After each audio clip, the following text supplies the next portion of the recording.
Hello, everybody, and welcome back to another episode of Entrepreneurship Unlocked. Today on our show, we have Robert Kennedy III. Robert is the president of Kennetik Kommunications, and today we will take a deep dive into Robert's entrepreneurial journey. Robert, thanks for joining us today. Hey man, listen, do me a favor. I'm Mr. Q, but I'm a speaker. That's mostly what I do. And when speakers enter a stage, they like to make an entrance, right? So do me a favor, just say, ladies and gentlemen, introducing Robert Kennedy III. I love it. Ladies and gentlemen, introducing Robert Kennedy III. Oh. Yeah. All right. That was the best I hit the wrong button. Huh? Well, yeah, I was supposed to do some lively music like, yes. And get going moving. Instead I went Midnight Storm. It's Robert Kennedy III. That was the best entrance anyone has made into the podcast up to this point. I love it. Adding flavor to the show. That's exactly what we need, Robert. I love it. Awesome. So let's dive into it. There's no secret that you are an expert communicator, right? And when, was there a moment in your life that you realized communication was very much your lane? I don't know that was a specific realization. It may be organic or over time. The story that I share is that I was born on the island of Jamaica and I grew up in New York City. But when I was about 2 years old, we had people in our house that were like nannies, helpers, whatever you want to call them, and quite a few people around. And I was a kid that talked and asked a lot of questions. And I would hear, Robert, you ask too many questions. Robert, you ask too many questions. You talk too much. You should be a lawyer. You talk too much. You ask too many questions. And so after a little while, I stopped. I shut up. So for most of my childhood after that, I was known as a child that was silent, that would rather be in his room playing with his trains than out at the party. And so for the majority of my adolescent and infant and growing up elementary life, most of my friends knew me as kind of the quiet kid. I would speak to some people, but the quiet kid. And so it was one day somewhere in my senior year of high school that I recognized that the people that were able to take advantage of opportunities that were seen and were given some opportunities to move forward were those who spoke up. And so I made a decision at that time that I was going to do everything I could to speak up. So I started to work on that, speaking up even more. And as I began to do that, I began to get some opportunities and moved into some different spaces, starting singing groups, just doing different things that allowed me to be in leadership spaces or in front of people. And even through all of that, though, I still wouldn't say that I had a moment where I was like, oh, there's communication. But I noticed that I had some interests. One of those was radio. I did some radio when I was just out of college. And then I started a couple of businesses that had interviewing and different things like that as a part of the business. And over time, I just noticed, looking back, oh my gosh, this common thread through everything that I do is communication. And I really enjoy teaching people about speaking and how to communicate more effectively and better. I love that. That's great.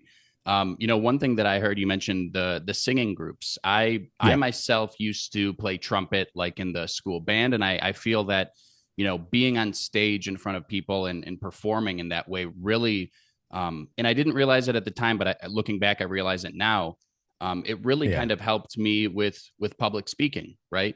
Obviously two very, very different things. But just being on a stage in front of people and, communicating, whether it's music or whether it's words, right. And trying to inspire people. I think it's something that's definitely helped me. Is that something that you would say as well? I would imagine even with singing, it's more so like that, using your voice, right? Is that something that you think, like looking back, do you think that the fact that you not only were in singing groups, but even started them, do you think that really kind of helps with things like stage presence or comfortability on stage, for example? Absolutely. Absolutely. So a lot of what keeps people from being out front or from speaking is the fear of criticism, the fear of messing up in front of everybody. And so being on stages where you have to sing and where you have to perform, whether that be with an instrument or with your voice, you have as many opportunities as possible to be in front. I believe that confidence is not something that people are born with. It's not a switch that you flick on and off. I believe it's repetition with the expectation of success. And so the more that I did that, the more that I was in front of people, the more that I was on stages, is the more that I would repeat the action and be comfortable, I would say, with the environment, so that if anything happened on stage, it wasn't brand new to me. I would see how audiences respond to certain things. I would, know what to do if there was a challenge on stage live, if something happened, if somebody's playing on the wrong key, or the microphone is squealing, or the microphone cuts out in the middle of something, or worst case scenario, and this has happened to me, you reach for a note and your entire voice cracks and you miss it.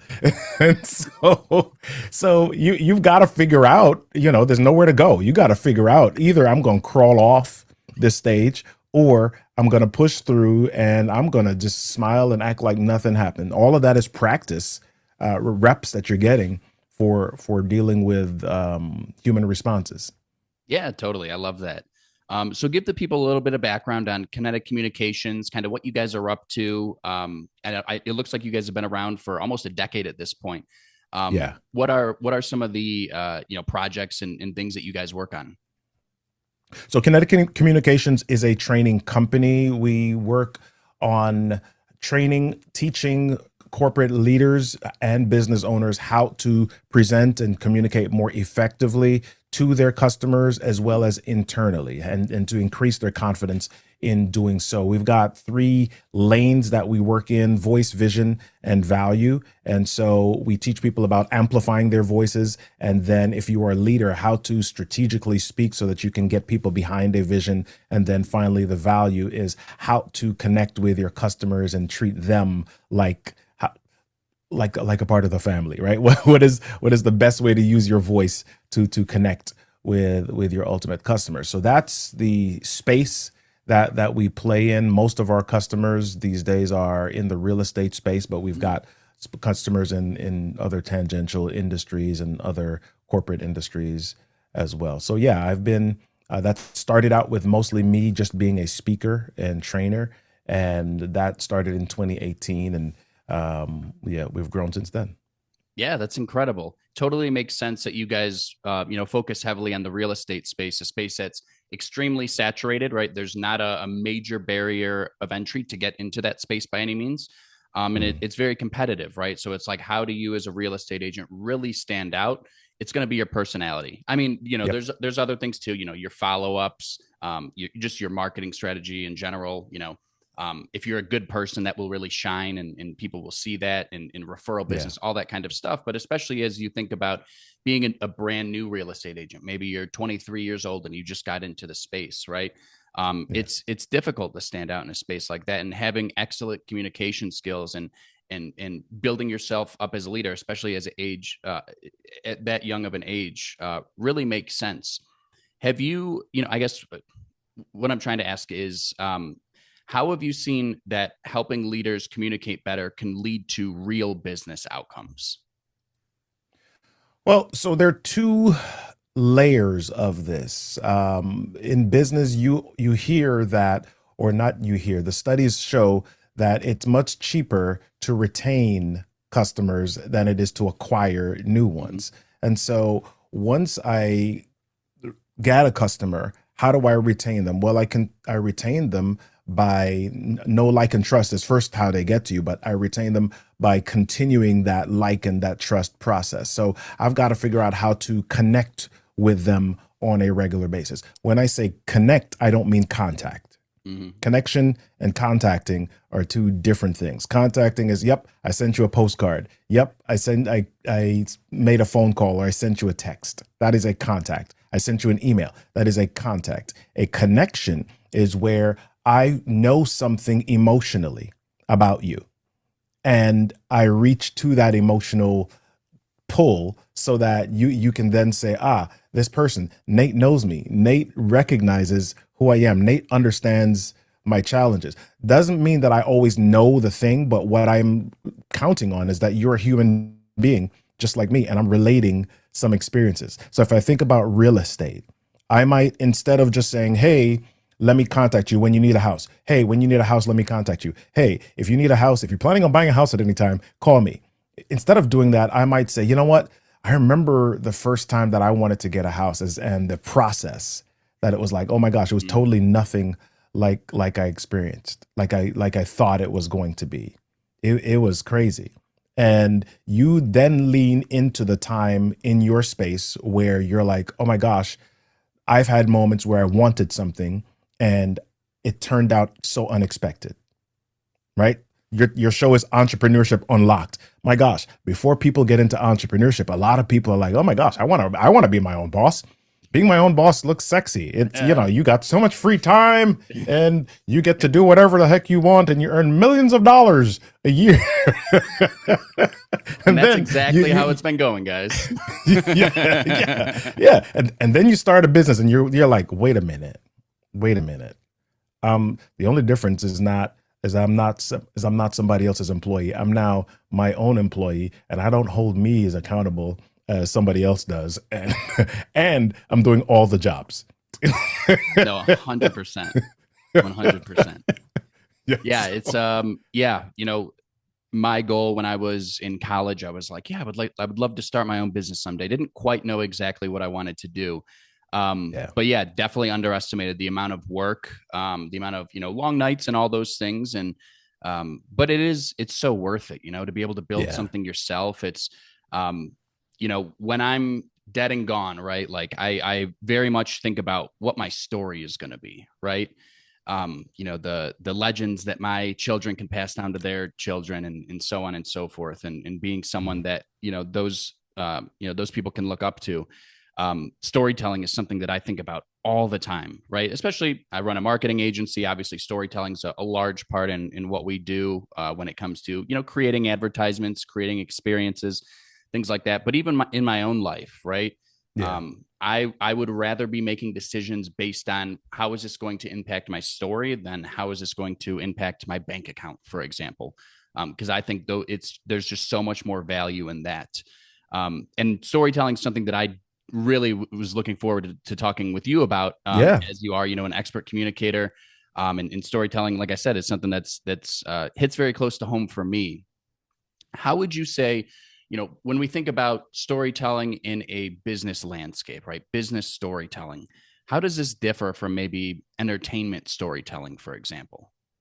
Yeah, that is a really good, and it's a really broad question. It hits quite a few different areas. When I answer that, sometimes people are saying, hey, is a business story different than a personal story? Yeah, sometimes, maybe, but not always. It depends, right? Because sometimes a personal story is really what causes a business situation to be understood, right? In businesses, sometimes your personal story is the reason that you start the business, and it's the story that connects with people. For example, you or I don't wear glasses, but if I think about a company called Warby Parker, right? Warby Parker, if you go to their about page on their website, they tell a story. And here's the story. Some kids from college, they went camping one summer. And while they were camping, they went on a hike, and one of the campers, they dropped their glasses and somebody stepped on them. Lenses became crushed and they couldn't use the glasses anymore. So they spent the rest of that time at camp squinting, not being able to see much.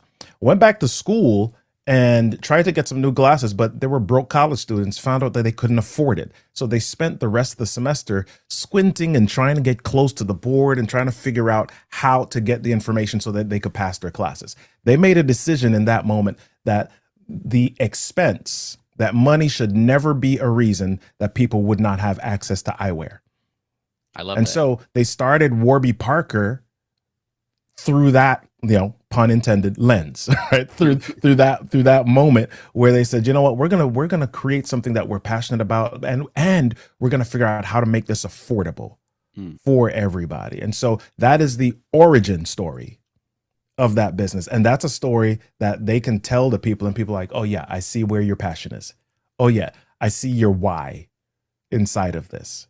So that is one type of story that is a personal story that can be used in business.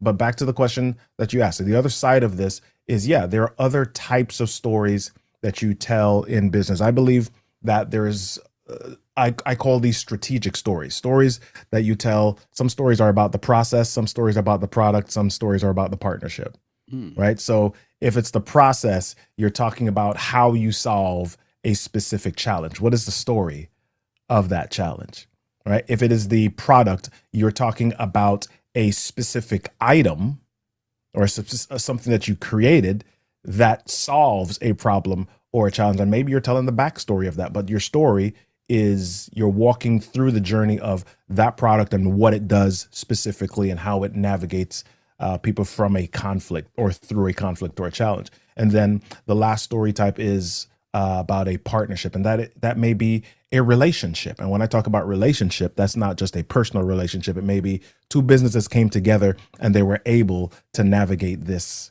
process, and that is how that is why this challenge is now solved, right? So business storytelling can be about the actual story. It can also be about the structure of a story, how you transmit information to people, the context, the character, the conflict, and the conclusion, the four main pillars of a story. How do you walk people through those in order to move them from where they are now to where they need to be? Interesting. I've never really thought about the, I guess, formula or equation or the mathematics kind of behind that storytelling. And this is sparking a lot of ideas for in my head for my own business right now. So this is great. What would you say, what are some mistakes that people make when trying to tell their story? Whether this is, very much a personal story that's maybe unrelated to business, or maybe it's a personal story that is related to business, or maybe it's just a business story. What are some mistakes that people make when trying to share their story? Too much information. Yeah. A lot of people jam a whole lot of stuff that they think is important into the story, giving too much detail, spending too much time in the context piece of it when it doesn't really get the audience to the place that they need to get, right? In order to tell an effective story, you've got to understand what the audience needs. And you've got to ask yourself the question, what do I want them to know, or what do I want them to do at the end of this story? Gotcha. If I understand those things, then I can craft the story, and knowing the time that I have, I can craft a story to get to that space, to get them to that place pretty quickly, right? They don't need to know the name of the street. They don't need to know, what your cousins and your family had at dinner for Thanksgiving. They don't need to know all of that. They need to understand just where the breakdown is that connects with them. I have a story that I tell a lot of times about how I learned to ride a bicycle at the age of 8, right? And there's so much meat inside of this story. I could tell this story in 30 minutes, or I could tell it in 60 seconds. Right? And it can have the same impact depending on who I'm talking to and what I want them to know through that story. Interesting. So you're saying if somebody asks for that story, you're going to specifically tailor it to them based on what you think they can get out of it, how they can benefit from it. And you may tell that story differently to a different audience or to a different individual, just based on those factors. Yeah, that makes a lot of sense. Yeah, totally makes sense. So, speaking on video, I think this is something that as a marketing agency owner, I highly encourage a lot of my clients to do, right? I have this corny phrase that I always like to say, they say a picture's like 1,000 words, but a video is like 1,000 pictures. So you can really story tell through video, whether those are, whether that's content on your website, maybe you make YouTube videos for the business, maybe these are paid ads that you're running, right? On Meta or Google, for example. Why would you say video storytelling is so important for entrepreneurs? Wow. You're asking big questions, dude. So one of the biggest reasons is that we are, and I don't want to date your podcast, but we're at a time in history where there's so much content Yeah. out there, right? People have so many different options. They talk about how people's attention spans are getting shorter. We're, our attention spans are like that of a goldfish at this point. I'm like, that's not true. People will sit down and watch a 3-hour movie. Yeah. Right. But they watch or pay attention to what interests them. And so you've got to get their permission for their attention. Mm-hmm. And so if they are looking and they're seeing a bunch of stuff in a feed, they're seeing images, they're seeing text, great. They may scroll by those depending on the type of person they are, the mood they're in, the platform they're on. But if they see video, they're probably going to stop for just a little bit longer if the video does something that gets their attention. And this is why we have things known as video hooks or visual hooks. Yep. So in storytelling, we've got the verbal hook, which is what is the line that I say at the beginning to grab people's attention. Mm-hmm.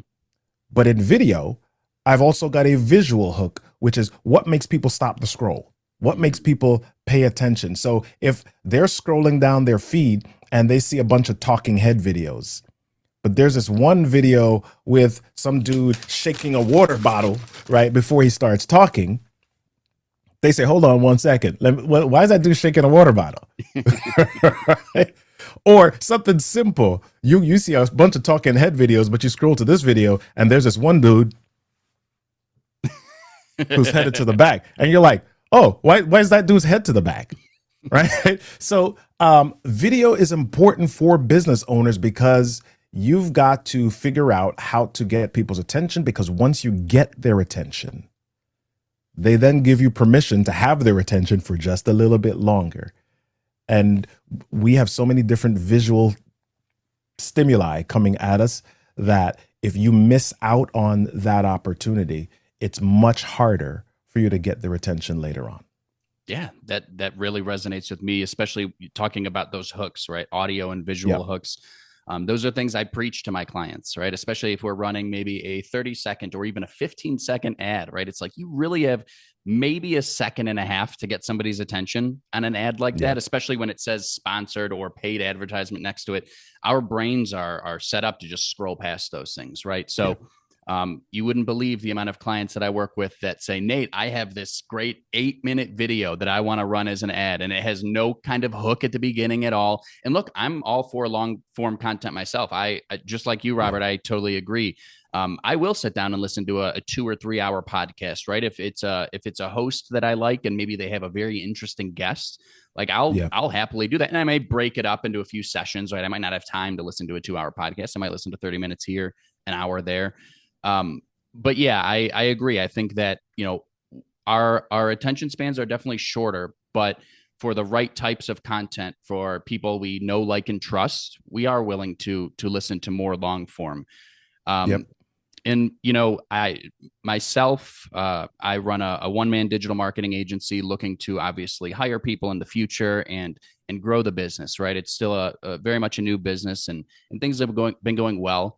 But as I look forward, I think about when I do hire employees, how important it is for me to be a true leader, right? And someone that can be influential as a leader. And that really starts with how I speak to my team, right? Right. What would you say, there's influential leaders and speakers. There's also leaders and there's also speakers that are, technically good speakers, but they may not have that level of influence, right? That like a really strong, head coach might have, or a really strong, CEO may have. What do you think separates those influential speakers from people that are just technically good at speaking? That's easy. Connection. We've talked about this already. It's connection. So there are some speakers who are technically good. They may have the energy of speaking. They may have the right words. They may know the information and the content. But are they connected to the audience? Are they interactive, or as in, have they gotten into the minds and the brains of the audience? So let me give your audience a cheat code really quickly. If you want to get into the brains, or literally, scientifically, hijack the brains of any audience, there's one cheat code that you can do. Mm. Ask a question. Here's how our minds work. Scientifically, there is a process that our brains go through, and it's called instinctive elaboration. And it simply means that anytime a question is asked, your brain cannot help but answer it.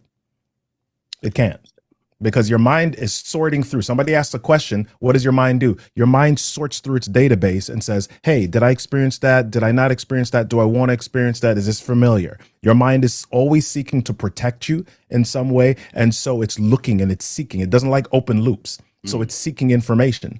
So if I said to you, hey, Nate, when was the last time you went skiing? Your mind would be like, skiing, skiing, skiing. And so now your attention is not on me. Your attention is back in your brain saying, okay, did I go through all of that experience? And so, boom, if I start out with that, I'm already connecting with you. Can I ask you another question? Boom, that follows up on that connection. And if I can then inside of that connection, bring you to a point or bring you to something that is familiar, that can help solve a problem or challenge, then I've got you. And I believe that is a skill that great leaders have. Any great speaker in history has the ability to connect with a challenge or connect with an experience that the audience is having. Yeah, that just makes so much sense. That connection is clear when it happens, right? And when you said it, that really resonated with me. That is definitely the difference. There's no doubt about it. There's a lot of people that are good at talking, right? But if they're not connecting with you, if you're not connecting with them, then all they're doing is talking at that point. So that makes a lot of sense. I want to go back earlier when you were talking about your personal story coming up. As a child, you were very vocal, and then that was kind of suppressed, and then you did things, you took action, right? It sounds like later on in high school to put yourself in a position to become the speaker that you are today, and develop these communication skills that you have.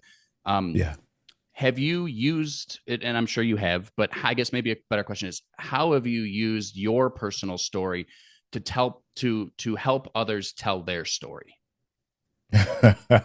So, I mean, that's a big piece of what we do. Some of that is, I would say, and you'll understand these terms and I'll explain them. Our business is B2B and B2C. Right. So B2B, for those that are not clear, is business to business, which means that we sell services and products to corporations. B2C means that we sell to customers or to individual consumers different products. A lot of our B2C customers come to us because they want to speak more, or they want to learn how to speak more for their business. And they've got whatever blockers in their way. I don't like how I sound on video. I don't like how I look on video. I don't know what to say. I'm afraid I'm going to ramble. They have all of these different fears, different stories that they've made up. All these different things that get in the way. And so my personal story, I use that quite frequently to say, hey, listen, this is where I started. I understand the challenges that you're going through. Here's when I experienced my challenge. Here's how I navigated it. Here's how I still navigate it now in order to show up in this way. And people believe this about me. People see this about me.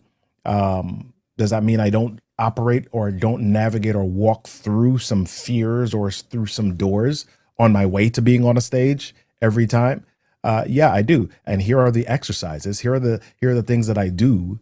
Here's how Tony Robbins prepares himself. Here's how Robert Kennedy III prepares himself. Here's how these people, Michael Jackson, Barbara Streisand, here's how they prepare themselves for this moment.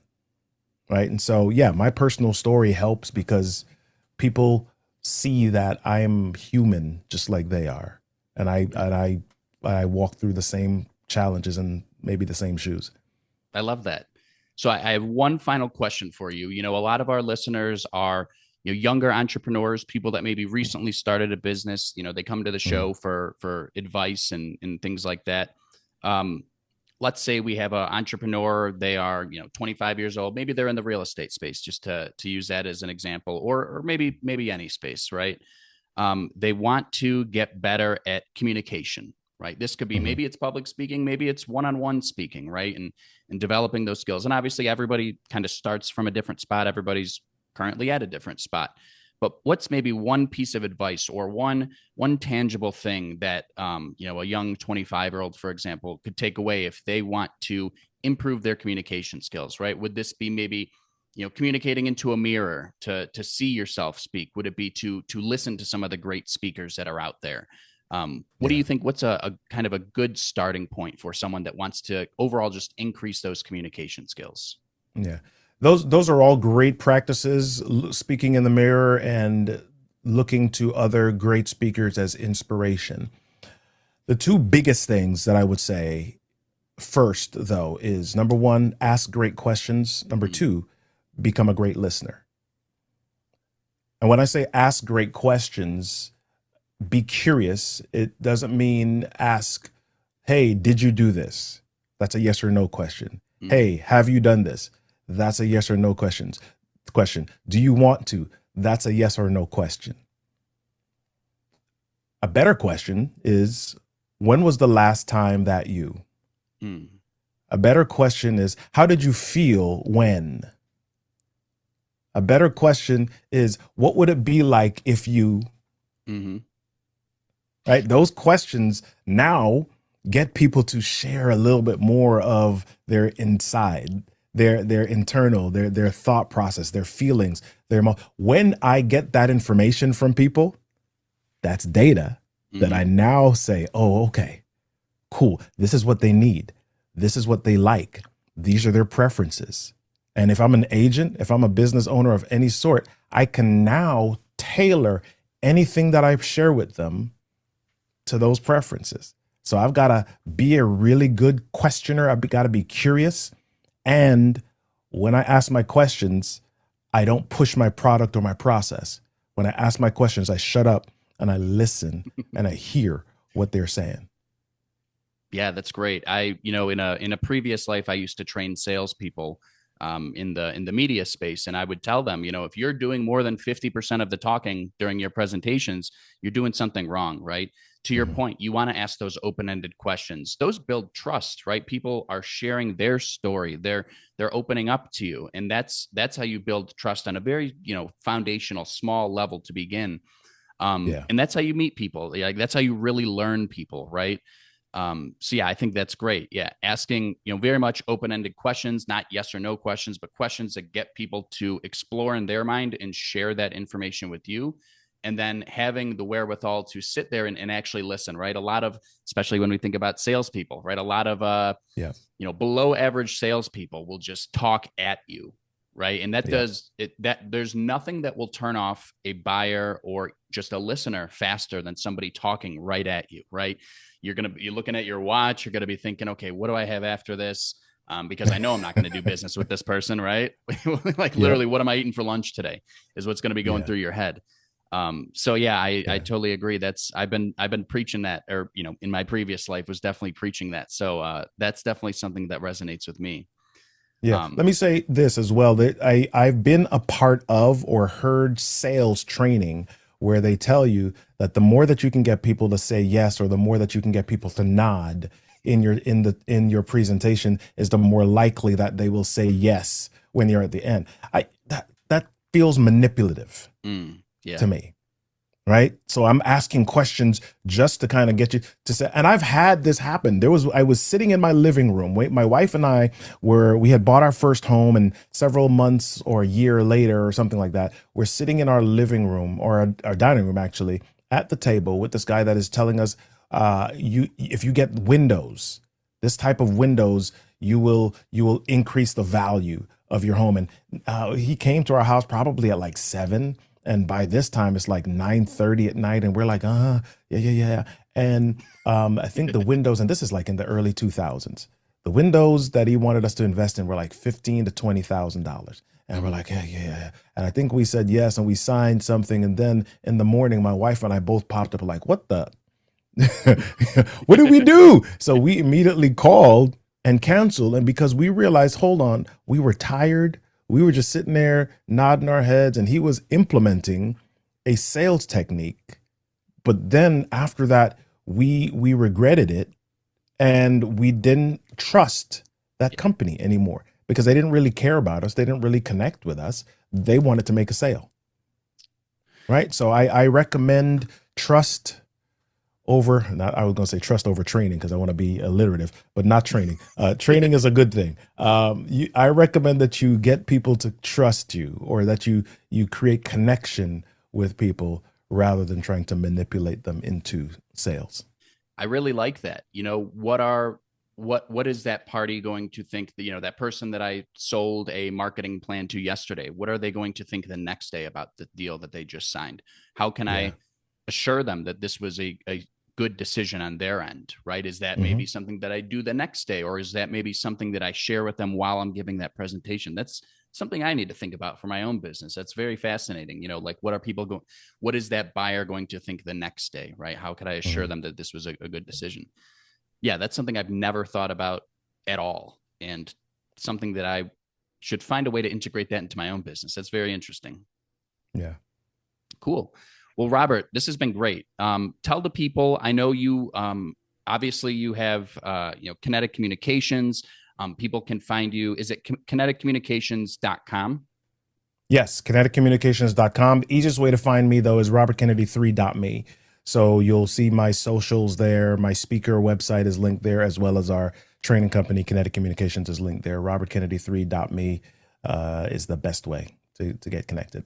Awesome. And then, the types of people that should reach out to you for your services. It sounds like you work with a broad range of, industries and different types of clients. But when you think of maybe the top few industries that you can make the biggest impact on, who are those industries that should be reaching out to you?